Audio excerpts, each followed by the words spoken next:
ನನ್ನದೇ ಒಂದು ಖಾಸಗಿ ಕಾರ್ಯಕ್ರಮ ಇದೆ. ಸೊ ಯಾವುದೋ ನನ್ನ ಸ್ನೇಹಿತರ ಕಾರ್ಯಕ್ರಮ. ಸೊ ಹಾಗಾಗಿ ಅದಕ್ಕೆ ನಾನು ಬಂದಿದ್ದೇನೆ.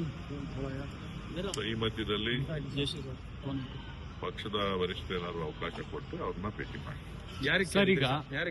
ಇಲ್ಲ, ಯಾರು ಇನ್ನ ಕೇಳಿಲ್ಲ. ಈಗ ರಾತ್ರಿ ತಾನೇ ಬಂದಿದ್ದೀನಿ. ಸೋನಿಯಾ ಗಾಂಧಿ ಅವ್ರಿಗೆ ಯಾರು ಭೇಟಿ ಮಾಡಿಲ್ಲ. ನೋಡ್ತೀನಿ ಯಾರಿದ್ದಾರೆ ನೋಡ್ಬಿಟ್ಟು ಅವರ ಬಗ್ಗೆ ಯಾರು. ಸಾಟರ್ಡೆ ಸಂಡೇ ಆಗಿರೋದ್ರಿಂದ ಬಹುಶಃ ಯಾರು ಸಿಗೋದಿಲ್ಲ. ಆದ್ರೂ ನಾನು ಇಲ್ಲೇ ಇದ್ದೀನಲ್ಲ, ಹಾಗಾಗಿ ಪ್ರಯತ್ನ ಮಾಡ್ತೀನಿ. ಸಿಕ್ಕಿದ್ರೆ ಭೇಟಿ ಮಾಡಿ ತಮ್ಮನ್ನ ಏನ್ ನಡೀತು ಅದನ್ನು ತಿಳಿಸ್ತೀನಿ. ಸಿಎಂ ಡಿಸಿಎಂ ಬ್ರೇಕ್ಫಾಸ್ಟ್ ಮೀಟಿಂಗ್ ಮಾಡಿದ್ದಾರೆ. ಅಲ್ಲಿ ಹೇಳಿದ್ದಾರೆ ಯಾವುದೇ ನಮ್ಮ ನಡುವೆ ಭಿನ್ನಾಭಿಪ್ರಾಯಗಳಿಲ್ಲ, ನಾವು ಹೊಂದ್ಕೊಂಡು ಪಕ್ಷವನ್ನ ಕಟ್ತೀವಿ ಅನ್ನೋ ಮಾತನ್ನ ಹೇಳಿದ್ದಾರೆ. ಅದು ಅವರ ಕರ್ತವ್ಯ ಕೂಡ.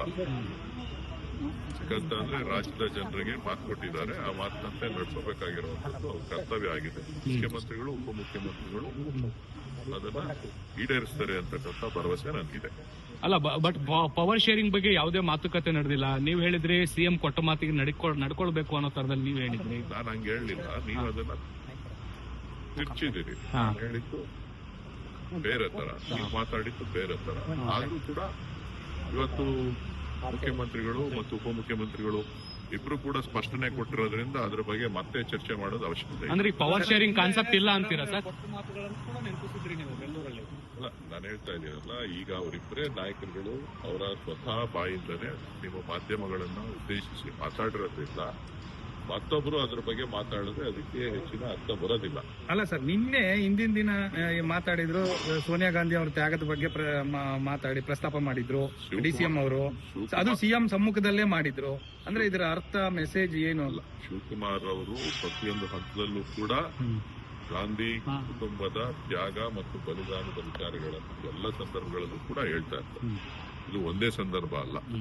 ಸೊ ಏನು ಶ್ರೀಮತಿ ಸೋನಿಯಾ ಗಾಂಧಿ ಅವರು ತಗೊಂಡಂತ ಅನೇಕ ನಿರ್ಧಾರಗಳನ್ನ ಅವರು ಯಾವತ್ತೂ ಕೂಡ ಹೃದಯದಿಂದ ಅವರು ಪದೇ ಪದೇ ವಿಚಾರಗಳನ್ನ ತಿಳಿಸುವಂತ ಕೆಲಸವನ್ನ ಕಾರ್ಯಕರ್ತರಿಗೆ ಮತ್ತು ಮುಖಂಡರುಗಳಿಗೆ ತಿಳಿಸುವಂತ ಕೆಲಸವನ್ನ ಮಾಡ್ತಾ ಇರ್ತಾರೆ. ಅದು ಹೊಸದಲ್ಲ. ಸಿಎಂ ಶಿವಕುಮಾರ್ ಅವರು ಮಾತು ಹೇಳ್ತಿರ್ತಾರೆ, ಯಾವಾಗ್ಲೂ ಕೂಡ ಪಕ್ಷದ ನಿಷ್ಠಾವಂತ ಕಾರ್ಯಕರ್ತ, ಜೊತೆಗೆ ಮಾಡಿರೋ ಕೆಲಸಕ್ಕೆ ನನಗೆ ಕೂಲಿ ಸಿಕ್ಕೇ ಸಿಗುತ್ತೆ ಅಂತ. ಅದು ಸಿಗುತ್ತಾ? ಈಗ ನೋಡಿ, ಈಗ ಕೂಲಿ ಸಿಗುತ್ತಾ ಇಲ್ವಾ ಅನ್ನೋದಲ್ಲ.